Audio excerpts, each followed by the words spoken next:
अस्सलाम वालेकुम स्टूडेंट्स। उम्मीद है तव्हां सब ठीक हूंदा ऐं पंहिंजूं मोकलूं इंजॉय करे रहिया हूंदा। अॼु पाण पढ़ंदासीं क्लास 8 सिंधी जो सबक पहिरियों हमद, जंहिंजो शाइर आहे शाह अब्दुल लतीफ़ इटाई रहमतुल्लाह अलैह। बिस्मिल्लाहिर्रहमानिर्रहीम। चओ तूं अल्लाह हिकिड़ो वाई ॿी विसार।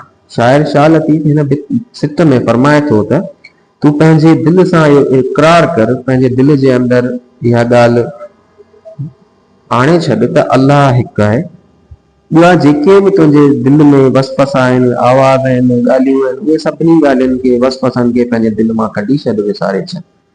तन में तंद तंवार सदा सुप्रीअ जी। पंहिंजे दिलि जे अंदरि हिकु ई आवाज़ बुलंद कर त तुंहिंजो प्यारो, तुंहिंजो दोस्त हिकु ई अल्लाह आहे।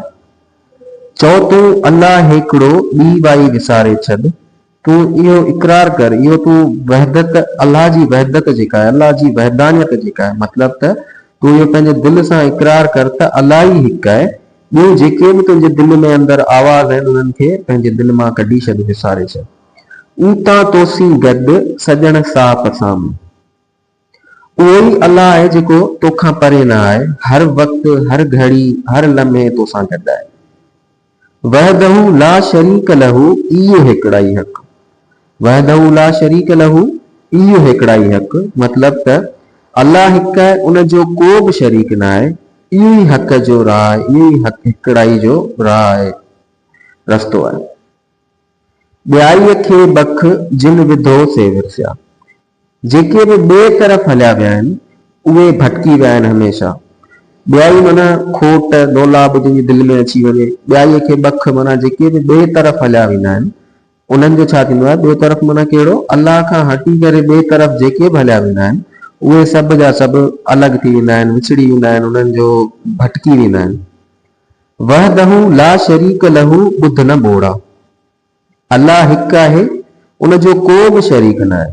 तूं ॿोड़ो लॻो पियो, तूं ॿुधी नथो इहा ॻाल्हि, पर तोखे इहा ॻाल्हि ॿुधणी पवंदी त अल्लाह हिकु आहे, उनजो को बि शरीक न आहे। कि तूं कनी न सुआ जे घट अंदरि घोड़ा।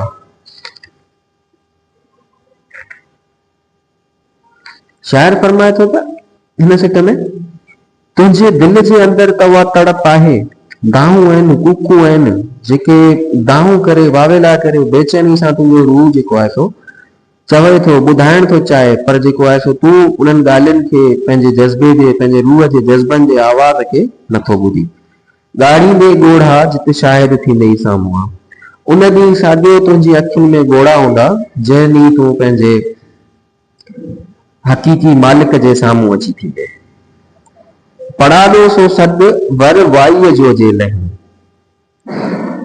पढ़ाॾो मतिलबु आवाज़ जी मोट। जीअं तव्हां ॾिठो हूंदो पाण जबलनि में वञी बीही करे, पहाड़ ते बीही करे उते आवाज़ कंदा आहियूं त उनजी आवाज़ जेका उहा गूंज करे वापसि मोटी ईंदी आहे।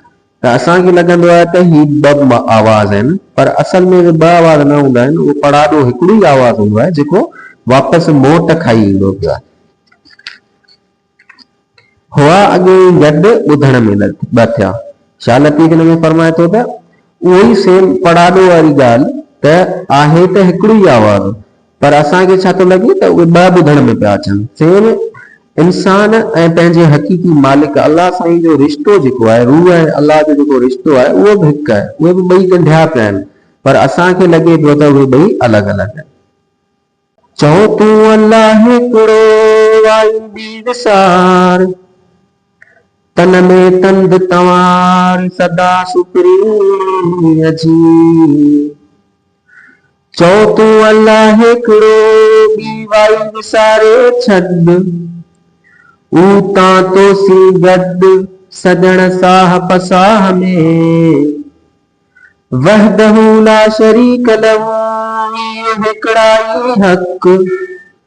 ॿियाईअ खे बख जिन विधो से विरसिया। वहदहू ला शरीक लहू, ॿुध न ॿोड़ा। कि तूं कनी न सुआ जे घट अंदरि घोड़ा। ॻाढ़ी ॾे ॻोढ़ा जित शाहिद थींदई साम्हूं। पढ़ाॾो सो सॾु वर वाईअ जो जे लही। हुआ गई गॾु ॿुधण में बथिया